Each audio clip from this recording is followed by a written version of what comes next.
하나님 말씀 함께 봉독하겠습니다. 히브리서 9장 23절로 28절까지 말씀을 보겠습니다. 그러므로 하늘에 있는 것들의 모형은 이런 것들로서 정결케 할 필요가 있었으나 하늘에 있는 그것들은 이런 것들보다 더 좋은 제물로 할지니라. 그리스도께서는 참 것의 그림자인 손으로 만든 성소에 들어가지 아니하시고 오직 참 하늘에 들어가사 이제 우리를 위하여 하나님 앞에 나타나시고 대제사장이 해마다 다른 것의 피로써 성소에 들어간 것 같이 자주 자기를 드리려고 아니하실지니 그리하면 그가 세상을 창조하실 때부터 자주 고난을 받았어야 할 것이로되 이제 자기를 단번에 제사로 드려 죄를 없게 하시려고 세상 끝에 나타나셨느니라.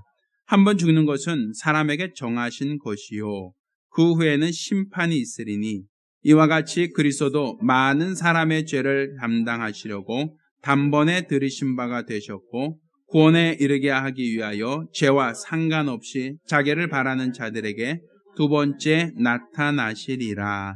아멘.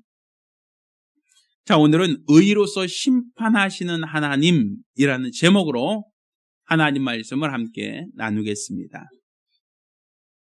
하나님은 의로우신 재판관이십니다. 우리가 세상에서 재판관이라고 하는 사람을 생각하면 재판관이라는 사람은 법의 기초에서 옳고 그름을 판단하는 사람입니다. 또한 어떤 사람이 죄가 있다라고 판단된다면 그 사람의 죄의 경중에 대해서 다시 한번 따져보고 죄가 중한 사람은 엄한 벌로서 죄가 경한 사람은 가벼운 형벌로서 판단하는 사람을 우리는 재판관이라고 얘기를 합니다. 그런데 이런 재판관은 우리가 사는 이 세상이 돌아가게 하는, 운영되게 하는 법이라고 하는 기초 위에 판단하고 또 결정하는 사람이다라고 볼 수 있단 말입니다. 예전에 우리나라의 속된 말로 유전무죄, 무전유죄라는 말이 있었습니다. 이것은 돈 있고 권력 있는 사람은 죄가 있어도 가벼운 형벌로 끝나고 또 돈도 없고 백도 없고 능력도 없는 사람들은 아주 조그만 죄로 인하여서도 벌을 받는 어떤 그런 과정들을 보면서 사람들이 자주 섞인 목소리로 이렇게 표현했던 적이 있습니다. 그런데 이렇게 재판관이 권력의 눈치를 보거나 재물 있고 능력 있는 사람에게 아첨하듯이 판단을 한다라고 얘기한다면 세상은 공평하다 말하지 않습니다. 또한 인정과 애정에 이끌려서 자기가 잘하는 사람, 자기와 친밀한 사람, 자기와 어떠한 그 인과관계가 있는 사람에게는 좋은 형량을 주고 또 반대로 자기가 모르는 사람이나 자기와 상관없는 사람이나 자기와 감정적으로 부딪힌 사람에게는 엄하게 벌을 내린다라고 한다면 그 역시도 공정하다라고 말할 수는 없을 거란 말입니다. 재판관은 이렇게 사심을 떠나서 어떤 권력이나 재물이나 능력을 떠나서 공평하게 재판을 할 때 사회가 바로 서는 것이고 이 세상이 공정한 세상이라고 말할 수 있을 겁니다. 그렇지만 이 모든 것들은 재판관의 양심을 따라 하는 것만이 아니라 법의 기초에서 판단한다는 사실입니다. 만약 법이 미비되어 있고 법이 갖춰져 있지 않다라고 한다면 재판관도 함부로 판단할 수가 없다라는 것이죠. 예전에 우리나라에 친일파라고 하는 사람들이 있었던 적이 있어요. 우리나라를 일본에게 어떤 우리가 이제 을사늑약을 당하고 또 우리나라가 치욕을 당할 때 그것을 앞장섰던 대신들이 있었습니다. 일본에게 우호적으로. 그런데 문제는 우리나라 법이 그들에 대한 재산, 그들이 어떠한 그 잘못된 방법으로 취득한 재산을 환수할 수 있는 법이 없으니까 거의 반백년 이상을 되도록 그 사람들에 대해서 벌을 주지 못했던 적이 있었습니다. 왜? 법이 없으면 인간적으로 이 사람이 나쁜 사람이고, 인간적으로 이 사람이 옳지 못하고, 이 사람이 국가와 민족을 위하여 어떤 해당 행위를 했다 할지라도, 위법 행위를 했다 할지라도 법이 없으면 판단할 수도 재판할 수도 없었던 거란 말입니다. 그러니까 이 재판관이라는 사람은 이렇게 법의 기초에서만 판단하는 사람입니다. 법의 기초에서 옳고 그름을 판단한 사람을 우리는 재판관이라고 얘기하죠. 그렇다면 하나님은 무엇에 기초하여 판단하시겠느냐라는 거예요. 이 세상 법도 우리나라 법이 다르고 미국 법이 다르고 우리 38선을 경계하고 있는 북한의 법이 분명 다를 겁니다. 이는 그 나라 사람들이 세워놓은 국회의원들, 그 나라 사람들이 세워놓은 사람들이 필요에 따라서 법을 만들고 필요에 따라서 법을 개정하고 있기 때문입니다. 그러니까 이 세상 법이라고 하는 것이 세상을 운영하는 기초이긴 하지만 시대에 따라서 사람들의 감정에 따라서 변화되는 사람들의 문화에 따라서 계속 수정해오고 또 계속 거기에 맡겨서 변화되고 있다는 것을 우리가 알고 있단 말입니다. 또한 우리나라 법과 북한의 법이 다릅니다. 우리나라 법과 미국의 법이 같을 수는 없다는 얘기죠. 나라마다 특성이 있고 나라마다 사람들의 어떤 성향이 다르기 때문에 물론 공통 분모가 많기는 하겠지만 똑같다라고 말할 수는 없단 말입니다. 따라서 이렇게 이 나라의 법이 다르고 저 나라의 법이 다르듯 하나님이 재판관이시다라고 한다면 변하지 않는 기준을 가지고 판단하셔야 될 터인데 지역마다 다른 법, 사람마다 다른 법, 또 시기마다 다른 법을 가지고 판단하신다라고 한다면 하나님을 어떻게 우리가 공정하다라고 말할 수 있겠습니까? 우리나라 조선시대는 경국대전이라고 하여 그 당시에 법이 있었습니다. 오늘날도 똑같은 법으로서 세상이 운영되어지는가 하면 그렇지는 않죠. 이렇게 시대마다 달라지고 지역마다 달라지는 법은 결코 하나님이 판단할 기준이 될 수가 없단 말입니다. 그러니까 하나님이 판단하시는 그 법, 하나님이 판단하시는 그 기준인 이 법은 시대를 초월하여, 인종을 초월하여, 문화를 초월하여 항상 동일해야 된다라는 것이죠. 그래서 하나님께서는 그 법을 의라고 정하신 겁니다. 그 의라고 하는 것은 하나님이 옳다고 여기시는 기준입니다. 하나님이 옳다고 여기시는 그 기준을 가지고 하나님이 세상을 판단하시겠다, 세상을 심판하시겠다라는 것이 하나님의 계획입니다. 그러면 이렇게 하나님이 옳다고 판단하시는 그 기준이 무엇인가? 우리는 성경을 통하여 하나님 말씀은 어제와 오늘이나 영원토록 동일하시다라는 것을 들었습니다. 그러니까 세세 영원토록 동일하시다라고 한다면 그것은 바로 하나님이 정하신 옳다고 여기시는 기준이 됩니다. 그래서 우리는 하나님 말씀을 의의 기준이라고 삼을 수 있는 겁니다. 하나님이 판단하시는 그 기준은 하나님의 말씀을 통하여 우리가 알 수 있다. 우리를 통하여 알리신 바 되었다라고도 말할 수 있는 겁니다. 그렇다면 하나님의 말씀을 하나님의 의의 기준이다라고 할 때에 성경을 통해서 하나님은 하나님 말씀을 알았던 사람들, 또 하나님 말씀을 어떻게 알고 살았던 사람을 의롭다라고 판단했는지를 성경은 우리에게 가르치고 있습니다. 우리가 노아라는 사람과 그 가족의 이야기를 알고 있죠. 하나님이 세상이 죄로 관연할 때에 물로서 세상을 심판하시겠다라고 하는 계획을 세웠습니다. 그리고 이렇게 하나님이 물로 세상을 심판하시고자 뜻을 세우셨을 때 노아에게는 하나님께서 그 사실을 알려주셨습니다. 하나님께서 세상을 물로 심판하겠다라는 것을 알려주시죠. 그리고 노아에게 너와 내 가정을 위하여 방주를 만들라고 하나님께서 말씀을 하셨습니다. 노아가 하나님이 세상을 뭘로 심판한다는 것을 알고 있었다 할지라도 그가 하나님 말씀에 순종하여 방주를 만들지 않았다라고 한다면 아마 노아와 그 가족들도 홍수 때 함께 수장될 수밖에 없었을 겁니다.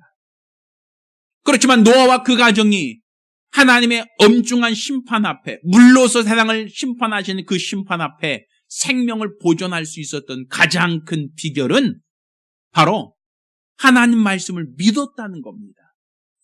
세상에 홍수가 있을 거라는 것을 믿었다는 겁니다. 그리고 그 말씀에 순종하여 그들이 방주를 만들었다는 겁니다. 이렇게 하나님 말씀을 알았다라는 것도 중요하지만 하나님 말씀을 믿어야 합니다. 그분이 거짓이 없다는 걸 믿어야 됩니다. 그리고 그 말씀을 믿었다면 이제 그 말씀에 순종할 수 있어야 하나님은 그를 의롭다라고 판단하시는 겁니다. 성경에는 하나님께서 물로만 세상을 심판하셨던 것이 아니라 소돔과 고모라의 경우는 하나님의 특정 지역에 대하여 하나님이 심판하시겠다라는 뜻을 정하셨던 사건입니다. 그런데 하나님께서 소돔과 고모라를 멸하시고자 하실 때에 먼저 그 계획을 아브라함이라고 하는 하나님의 사람에게 알리신 바 되었습니다. 아브라함은 하나님께서 소돔과 고모라를 멸하실 거라는 것을 알았습니다. 그리고 그 가운데 있는 자기 조카 롯에 대하여 걱정하기 시작합니다. 아브라함이 하나님께 묻습니다. 하나님께서 소돔과 고모라를 멸하시고자 하는 것은 그 성이 죄악으로 관연했기 때문에 그 성을 멸하겠다라는 그 뜻을 갖고 있는 것으로 알고 있습니다. 그런데 그 성을 멸하실 때 만약 그 성 가운데 의인이 있으면 어떻게 하시겠습니까? 하나님은 공평하신 분이신데 죄인을 심판하는 것은 괜찮지만 죄인을 심판하다가 혹여 그 가운데 의인도 함께 심판을 당한다면 그럼 하나님이 공의롭다고 누가 말하겠습니까? 그러니 의인이 있으면 어떻게 하겠습니까? 라고 묻습니다. 그래서 만약에 그 큰 성에 의인 50이 있으면 어떻게 하겠습니까? 하나님께서는 의인 50명만 있어도 그 성을 멸하지 않겠다라는 말씀을 주십니다. 그런데 만약에 5명이 부족해서 45인이면 그래도 멸망시키겠습니까? 아니다. 45인이라도 난 그 성을 멸하지 않겠다. 그럼 만약에 30명이라면 어떻게 할 겁니까? 30명이라도 나는 그 성을 멸하지 않겠다. 그럼 20명이라면요? 10명이라면 어찌하시겠습니까? 하나님께서는 아브라함 말을 듣고 만약에 소돔과 고모라에 의인 10명만 있어도 나는 그 성을 멸하지 않겠다라고 말씀하십니다.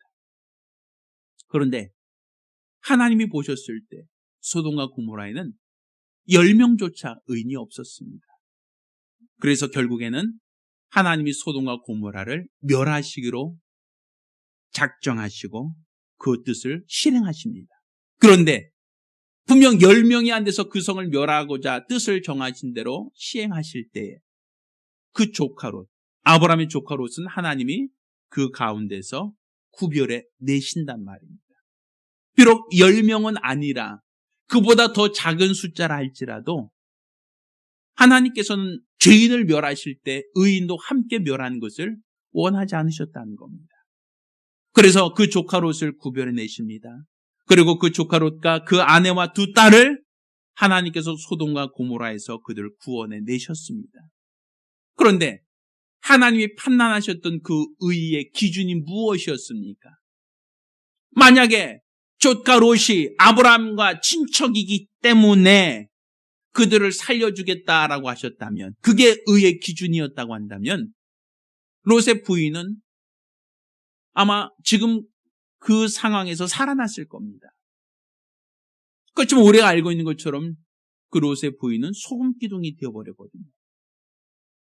아니 그런데 소금기둥이 되더라도 소돔과 고모라 땅에서 소금기둥이 됐다라고 하면 이해할 수 있는데, 그런데 그 성에서 무사히 빠져나오다가 중간에 소금기둥이 되었단 말입니다. 그리고 또 다른 사람도 다 똑같이 소금 기둥이 되었다면 어찌 그럴 수 있겠다 하겠지만 그 롯의 부인만 소금 기둥이 되었거든요. 그러면 하나님이 왜 그들을 구원해 내실 때 그들은 분명 죄인이 아니기 때문에 구원해 내셨는데 왜 구원해 내시면 다 구원해 내시지 그 중에 롯의 부인만큼은 또 하나님께서 형벌하셨는가?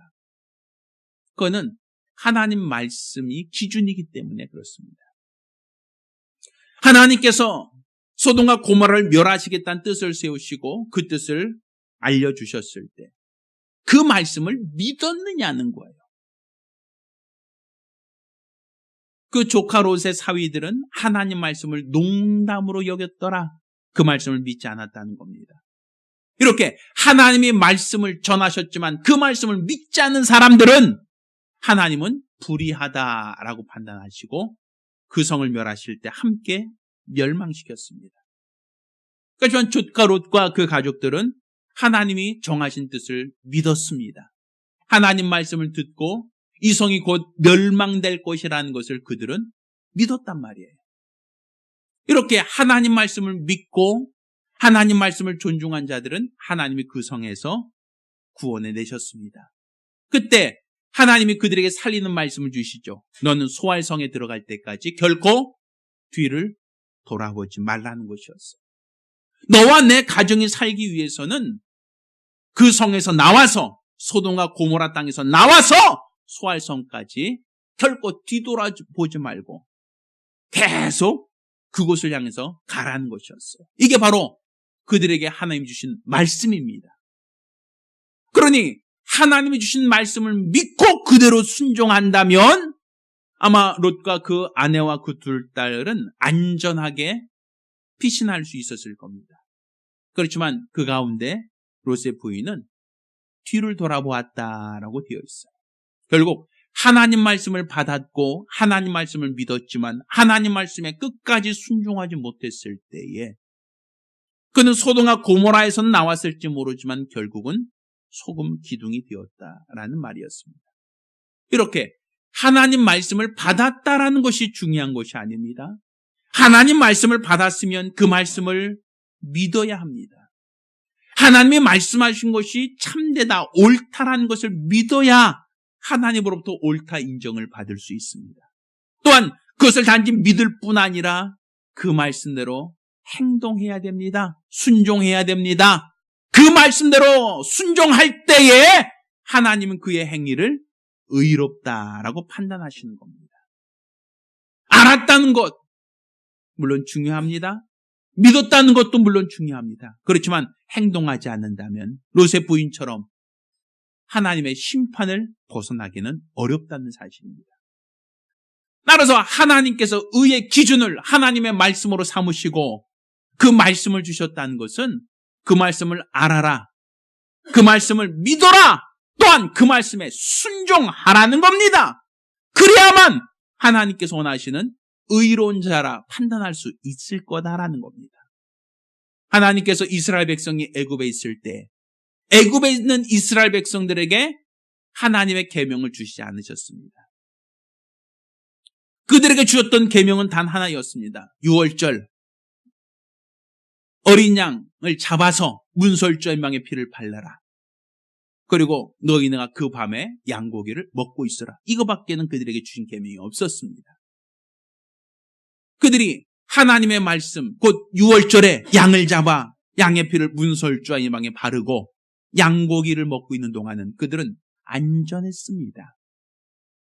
그렇지만 그 말씀을 모르고 있던 애굽 사람들은 그 밤에 초태생이 죽는 슬픈 일, 괴로운 일을 경험할 수밖에 없었습니다. 또한 그 사실을 알았다 할지라도 양의 피를 바르지 않고 순종하지 않았던 사람들은 다 동일한 고난을 당할 수밖에 없었습니다. 하나님 말씀을 알고 있다는 것도 중요하지만 순종하지 않으면, 그 말씀대로 순종하여 양의 피를 바르지 않으면 그 가정의 재앙이 넘어가지 못했다는 사실입니다. 하나님이 이렇게 애굽에서 구원한 자들에게 율법이라고 하는 하나님의 계명을 주셨습니다. 이 계명을 주셨다는 것은 결국 그들을 하나님의 말씀으로 의로운 백성으로 삼으려고 하나님이 주신 말씀이라고 볼 수 있습니다. 너희를 세상에서 구별해내어 내가 너희에게 계명을 주겠으니 너희가 이 말씀에 순종하면 너희가 하나님이 원하시는 의로움에 참여할 수 있다. 너희를 하나님이 의롭다라고 인정해 주겠다라고 하는 것이 하나님이 그들에게 계명을 주신 이유가 됩니다. 그런데 이렇게 광야에서 계명을 받았던 이스라엘 백성들 중에 그 계명대로 살려고 그 계명대로 순종하려고 몸부림쳤지만 성경은 이와 같이 얘기합니다. 의인은 없나니 하나도 없다라고 판단합니다. 그 이유는 율법을 온전히 이룬 자가 없다라는 겁니다. 하나님이 말씀을 주셨지만 하나님의 계명을 주셨지만 그 말씀대로 순종한 자가 없다는 겁니다. 말씀을 받았다는 것도 중요합니다. 말씀을 잘 외우고 있다는 것도 중요합니다. 말씀을 잘 이해하고 있다는 것도 중요합니다. 그렇지만 그 말씀대로 순종하며 살지 못한 사람들에게 하나님은 결코 그들을 의롭다라고 인정하지 않으셨다는 사실입니다. 그래서 의인 없나니 하나도 없다는 것은 결국 이 세상 많은 사람들에게 하나님이 말씀을 주셨지만 하나님이 원하시는 것처럼 그 말씀을 온전히 순종하며 산 자를 하나님이 찾을 수가 없다라는 것이었습니다. 따라서 하나님께서 우리 주 예수를 이 땅에 보내주신 것은 하나님이 세우신 이 계명, 하나님의 말씀을 온전히 순종하는 믿음의 본을 보여주시려는 겁니다. 예수가 오셔서 이 땅에서 하신 것이 무엇입니까? 그가 아버지께 받은 계명을 죽기까지 복종함으로써 하나님 앞에 의로운 삶을 우리에게 보여주신 겁니다. 우리가 예수 그리스도를 의롭다라고 말할 수 있는 것은 그냥 우리의 종교의 창시자니까 4대 성인 중에 한 분이시니까 그냥 그분이 착한 일을 많이 하셨으니까 그래서 우리는 예수를 의롭다라고 하는 게 아닙니다. 예수께서 병자를 많이 고쳤으니까 의인이고 예수께서 죽은 자를 살렸으니까 의인이고 예수께서 떡 5개와 물고기 2마리로 5,000명을 먹여서 의인이고 또 예수께서 물을 포도주로 만들어서 의인이고 많은 능력이 있어서 의인이 아닙니다. 성경에 예수 그리스도를 의롭다라고 하는 이유는 그가 병자를 고치거나 죽은 자를 살리거나 가난한 자와 친구가 되었기 때문이 아니라 그가 바로 하나님이 주신 계명에 죽기까지 복종하셨기 때문입니다. 하나님의 말씀에 나에게 손해가 오고 그 말씀이 나에게 위기가 되고 그 말씀이 나에게 고난이 된다 할지라도 끝까지 하나님 말씀에 복종하셨기 때문에 성경은 예수를 의롭다라는 겁니다. 실제로 예수께서는 고난을 당하셨습니다. 아무 잘못도 없이 아무런 죄도 없이 아무런 허물도 없던 그분이 아버지 원대로 아버지 뜻대로 고난을 당하사 가난을 짊어지셨습니다. 또한 채찍에 맞으셨습니다. 또 더 나아가 그가 십자가에 못 박혀 죽임을 당하셨습니다. 아버지여 내게 이 잔을 옮겨주옵소서라고 간청하며 기도하셨지만 그렇지만 예수께서는 아버지 원하시는 뜻을 거스르려고자 기도하지 않으셨습니다. 아버지여 내 원대로 마옵시고 아버지의 원대로 되기 원합니다. 끝까지 아버지 원대로 되기 원합니다라고 하시며 그 고난의 잔까지도 그가 감당하셨습니다. 이렇게 하나님 말씀을 의의 기준이라고 하나님 말씀을 받아서 그 말씀에 지키고 그 말씀에 순종하되 나에게 위협이 되고 나에게 위기가 되고 나에게 어려움이 찾아오고 나에게 고난이 되고 나에게 죽음이 된다 할지라도 끝까지 하나님 말씀을 번복하지 않고 하나님 말씀에 온전히 순종하셨던 예수의 삶, 이게 바로 하나님 보실 때는 의로운 삶이 되는 겁니다. 그리고 우리에게 원하시는 것은 이제 율법이 요구하는 모든 행위를 지켜서 의로워져라 하고 하나님의 말씀을 주시면 천하 인간 중에 의로운 사람을 찾을 수가 없고 그 누구도 하나님 앞에 의인으로 발견될 수 없었기에 하나님께서는 이렇게 예수 그리스도께서 율법의 모든 요구를 응하신 분이라는 것을 너희가 알고 믿기만 하라는 겁니다. 예수를 통하여 율법이 요구한 그 모든 의를 이루셨다는 것을 너희가 인정하라는 겁니다. 그가 바로 하나님의 말씀에 순종함으로 하나님이 정하신 의인이 되었다, 의로움의 기준이 되었다는 것을 너희가 인정하고 그를 믿고 영접하라는 겁니다. 그러면 하나님이 그 믿음만 보고 너희를 의롭다라고 칭하겠다는 겁니다. 너희 안에 예수만 있으면, 율법을 완성하신 예수를 너희가 인정만 하면, 그를 영접만 하면 너희도 하나님께서 의롭다라고 인정하시겠다는 겁니다. 그러니 이제 우리가 예수를 믿고 예수를 영접하는 것은 예수 그리스도가 하나님의 아들이셨던 것과 그가 이 땅에 육체로 나타나셨다는 것과 그가 아버지께 계명을 받고 죽기까지 복종하는 삶을 살았던 것, 이로써 하나님이 그를 의롭다라고 하셨다는 이 사실을 우리가 마음으로 믿고 영접하는 겁니다. 이렇게 예수만이 하나님으로부터 의롭다라고 인정받은 분이라는 것을 우리가 알고 믿을 때 하나님은 그 믿음을 의로 여기시는 겁니다. 예수 그리스도를 믿는 그 믿음 있는 사람을 하나님께서 의롭다라고 칭하시는 겁니다. 우리가 예전에 음식을 먹을 때 음식 속에는 영양분이 있다라는 것을 알고 들었어요. 그래서 뭐 사과를 먹으면 비타민이 있고, 뭘 먹으면 비타민 B가 있고, 뭘 먹으면 비타민 C가 있고 해서 우리는 과일들마다 각각의 종류의 어떤 비타민이나 영양소가 있다는 것을 알고 있었단 말입니다. 그래서 그 음식을 먹음으로 그 안에는 영양분을 우리는 섭취할 수 있었죠. 근데 요즘에는 과일을 먹지 않고도 비타민을 먹을 방법이 생겼어요. 무슨 방법이죠? 요즘엔 종합 비타민 뭐 이런 얘기 들어보셨나요? 종합 영양제 이런 거 들어보셨나요? 또 환자로서 병원에 있는 분들 있잖아요. 오랫동안 누워서 활동 못하는 분들. 그들은 음식을 드시지 못해요. 제가 봤을 때도 누워있는 분이, 치약 없는 분이, 의식도 없는 분이 고기를 씹어 먹거나 과일을 깨물어 먹거나 하지 못해요. 근데 그분들은 우리가 똑같은 영양분을 섭취할 수 있어요. 무슨 방법이죠? 수액, 어떤 영양제가 있잖아요. 영양제. 혈관에 영양제가 똑똑똑 한 방울씩 들어갈 때마다 단백질도 들어갈 수 있고 비타민도 들어갈 수 있고 온갖 영양소를 우리는 공급받을 수 있단 말이에요. 밥을 먹지 않아도 포도당을 우리는 공급받을 수 있어요. 그래서 수술받고 나서 며칠간 전혀 음식을 못 먹어도 허기지지 않게 그 사람의 영양분을 공급받을 수 있어요. 무슨 방법이죠? 바로 주사액을 통해서 영양분을 공급할 수 있단 말이에요. 그러니까 지금 우리가 율법의 모든 요구를 응하여서 의로워지려고 한다면 우리는 하나님 앞에 의롭다 인정받을 수가 없습니다.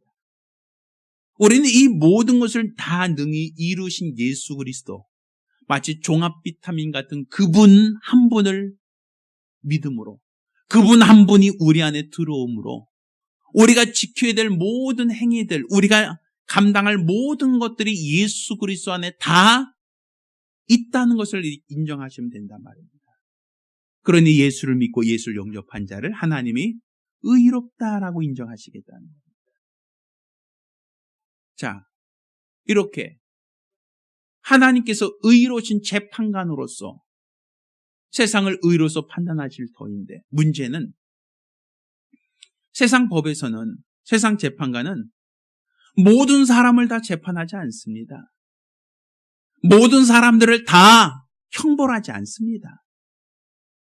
아마 저 역시도 재판관의 판결을 받은 적이 거의 없어요. 기억이 없어요.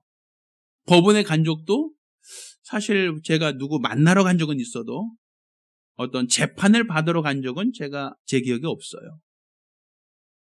아마 저뿐 아니라 여기 있는 분들 중에 대다수가 아마 법정에 갈 일도 재판관을 만나본 적도 없을 겁니다. 특별히 어떠한 누가 고소고발이 있기 전에는, 또 어떤 사고가 있어서 부득이하게 어떤 법원에 갈 일이 간혹 있을지 모르지만 아마 대부분의 분들은 재판관을 만날 일이 거의 없지요.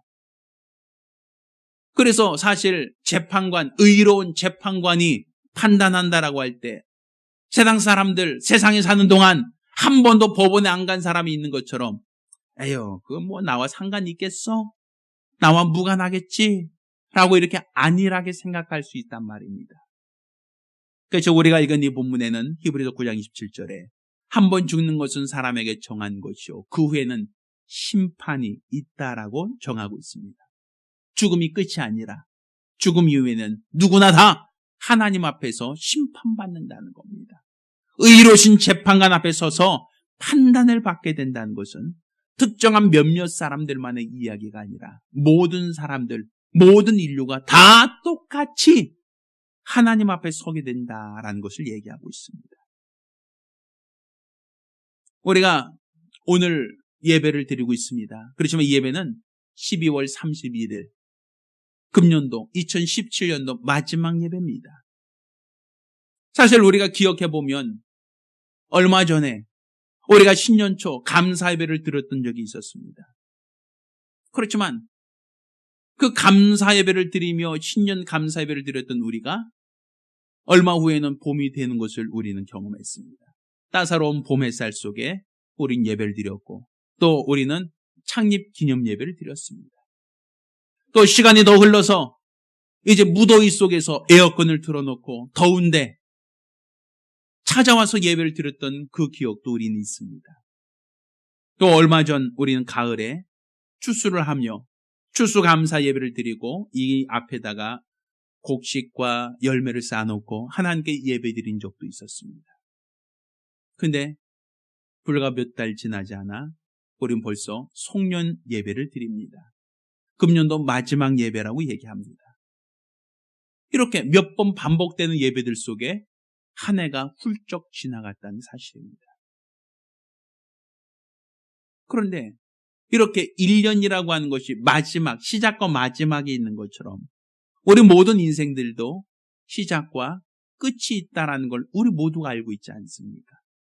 내가 태어난 날만 있는 것이 아니라 한평생 살다가 마감되는 날이 분명히 있다는 것을 우리는 알고 있지 않습니까? 어렸을 적 유년기를 생각하며 어릴 적 추억에 젖어서 그때는 이랬는데 그때는 참 좋았는데 라고 추억할 수 있습니다. 또한 학창시절에 학교를 다니면서 친구들과 어울렸던 기억도 우리는 떠올릴 수 있습니다. 또 얼마 후에 우리가 사랑한 사람을 만나서 결혼을 하고 가정을 꾸몄던 그런 경험도 우리 안에는 있습니다. 또한 자녀를 출산하여 자녀를 육아하고 양육하며 우리가 그들을 부양했던 기억도 우리 안에는 있습니다. 그런데 이렇게 자녀를 키우고 양육하다 보니까 어느덧 세월이 흘러서 우리가 장년이 되었고 더 나아가서 노년이 되었습니다. 이렇게 우리 인생도 태어난 날에서 점점 자라나는 과정과 이제 노년이 이르기까지의 인생이라는 것이 우리가 지나가고 있는데 얼마 후에는 우리 역시도 육체로서 삶을 마감한다라는 것을 우리는 알고 있지 않습니까? 결국 이렇게 육체가 마감되는 것이 정해져 있다면 그 후에 심판이 있다는 것도 이미 정해져 있단 말입니다. 내가 원하던 원치 않던 분명 하나님 앞에 서게 될 것이고 그때에 하나님께서 의로서 판단하실 터인데 그때 너희 안에 예수가 있느냐는 거예요. 그때 너희 안에 하나님이 의롭다라고 판단하신 그 기준이 너희 안에 준비되어 있느냐는 것이죠. 만약 그것이 준비되어 있지 않는다라고 한다면 그 사람은 슬퍼하며 이를 감이 있을 것이다. 그렇지만 아무리 후회하고 슬퍼하고 이를 간다 할지라도 그때는 돌이킬 수가 없다는 겁니다. 지금 내가 하나님 말씀을 받고 하나님 말씀대로 살아왔는가? 또한 그가 계명에 순종할 뿐더러 그가 보내신 예수를 믿고 영접함으로 하나님 앞에 의롭다라고 내가 발견될 수 있겠느냐는 거예요. 또한 예수가 죄 없으신 하나님의 아들이라고 만나는 사람들에게 그를 믿어야 한다고, 그를 믿어야만 구원받는다고, 그를 믿지 않으면 영원한 심판과 형벌이 있다라고 우리가 전해야 되고 증거해야 될 분명한 이유가 있지 않습니까? 나뿐 아니라 모든 사람이 육체가 마감이 있다는 걸 안다면, 그 후에 심판이 있다는 걸 안다면, 그때에 의로우신 하나님께서 의로서 세상을 심판하신다라고 한다면 세상을 아무리 착하게 살고 바르게 살았다 할지라도, 세상을 아무리 정직하게 살고 양심적으로 살았다 할지라도 그 가운데 하나님이 찾으시는 의가 없으면 결국 그 사람은 영원한 심판과 영원한 형벌을 받을 수밖에 없습니다. 근데 만약 그 형벌 받는 자가 내 가족이라면, 내 자식이요, 내 친척이요, 내 부모, 형제라고 한다면 얼마나 안타깝겠습니까? 우리가 구원받았다라는 것은 우리의 행위가 아니라 하나님이 의롭다 칭하신 예수를 믿었기 때문에 이루어지는 겁니다. 내 안에 예수가 있으므로 난 구원받았고, 내 안에 예수가 있으므로 의로우신 재판관 앞에 설 때에 우리는 하나님으로부터 의롭다 인정을 받을 분명한 증거가 됩니다. 우리가 이렇게 구원받고 은혜 받았다면 최소한 내 가족들 중에는 잃어버리지 않아야 되지 않습니까? 내 가족, 내 자녀들 중에는 하나도 지옥 가거나 하나님의 형벌 받는 자녀는 없어야 되지 않습니까? 그들이 다 예수를 믿고 영접함으로 먼 훗날 주님 앞에 서게 되는 날, 하나님이 세상을 심판하시고 판단하신다고 하실 날, 그때에 그들 모두가 함께 구원받을 수 있지 않겠습니까? 금년 한 해도 이제 오늘이 마지막 예배입니다. 내일은 이제 2017년이 아닙니다. 한 해가 이렇게 금방 지나갔습니다. 우리가 세상에서 좋다, 귀하다, 노력하는 수많은 것들이 있습니다. 그래서 이 모든 것들은 다 놓고 가는 것들입니다. 가져갈 수 있는 게 아무것도 없습니다. 제가 요즘 뉴스를 관심 있게 보고 있고 뉴스를 보면서마다 사실 굉장히 긴장하고 오면서 보는 게 있습니다. 그것은 많은 학자들이 2018년도, 이제 내년도죠. 만약 한반도에 전쟁이 난다면 2018년도가 될 거다라고 판단을 합니다. 그것은 이제 미국이 북한에 핵을 만들고 있는 것을 더 이상 아예 그냥 용납해 주든지 아니면 용납이 전혀 안 된다면 선제 타격을 할 수밖에 없다라는 아마 그러한 이유가 될 겁니다. 또 북한이 만약 선제 타격을 받았을 때 그들이 만약 보복 공격하겠다라고 한다면 아마 우리가 사는 이 땅은 수많은 포탄들이 날아오고 또 잘못한다면 핵이 터질 수도 있는 위태로운 상황이 될 겁니다. 그러면 아마 한반도 상공에서 핵이 터진다라면 서울 시내 정도는 순식간에 없어집니다. 건물도 또 그 가운데 자동차도 명품 백도 다 사라집니다. 아무것도 남지 않습니다. 그냥 아비규환일 겁니다. 아무것도 남을 것도 아무것도 건져갈 것도 없습니다. 순간에 빛이 번쩍하는 그 순간에 다 사라져버릴 거란 말입니다. 그렇다면 우리가 평생 노력했던 모든 것도 다 어떻게 되겠습니까? 평생 땀 흘려서 준비했던 건물들 아니면 옷들, 내가 지식들 다 가져갈 수 있겠습니까? 순식간에 타져서 없어져 버리지 않겠습니까? 하나님의 심판은 지구적인 심판이 아니라 우주적인 심판입니다. 벗어날 수가 없어요. 피할 수가 없어요. 모두가 다 그날에는 주님 앞에 설 수밖에 없어요. 따라서 더 늦기 전에 우리가 먼저 믿음을 준비해야 됩니다. 더 늦기 전에 내 안에 하나님의 의롭다라고 칭하신 그 기준, 곧 예수가 내 안에 있어야 합니다. 또한 더 늦기 전에 내 가족들, 내 자녀들, 또한 내 친지들, 내 부모들 중에 믿지 않는 가족이 있다면 더 늦기 전에 예수를 영접할 수 있도록 해야 됩니다. 왜? 그들이 살 수 있는 길은 그거밖에 없기 때문입니다. 그거밖에 그들이 생명을 보존할 다른 길이 없기 때문에 그렇습니다. 따라서 저와 여러분 모두가 하나님 앞에 의로운 자로 발견되시기를 예수 이름으로 축원합니다. 한 번 죽는 것은 이미 정해진 것이다라고 있고 그 위에 심판이 있다라고 성경은 분명 말하고 있습니다. 따라서 만물의 마지막이 가까웠으니 너희가 근신하여 깨어 기도하며 또한 너희가 더 많은 성대들을 사랑하라고 성경은 우리에게 가르치고 있습니다. 따라서 우리가 깨어있는 자들, 주님 오실 그날을 대비하며 준비하는 믿음의 사람들 되기를 예수 이름으로 축원합니다. 기도하겠습니다. 우리가 기도하실 때에 금년 한 해도 벌써 마지막이 되었습니다.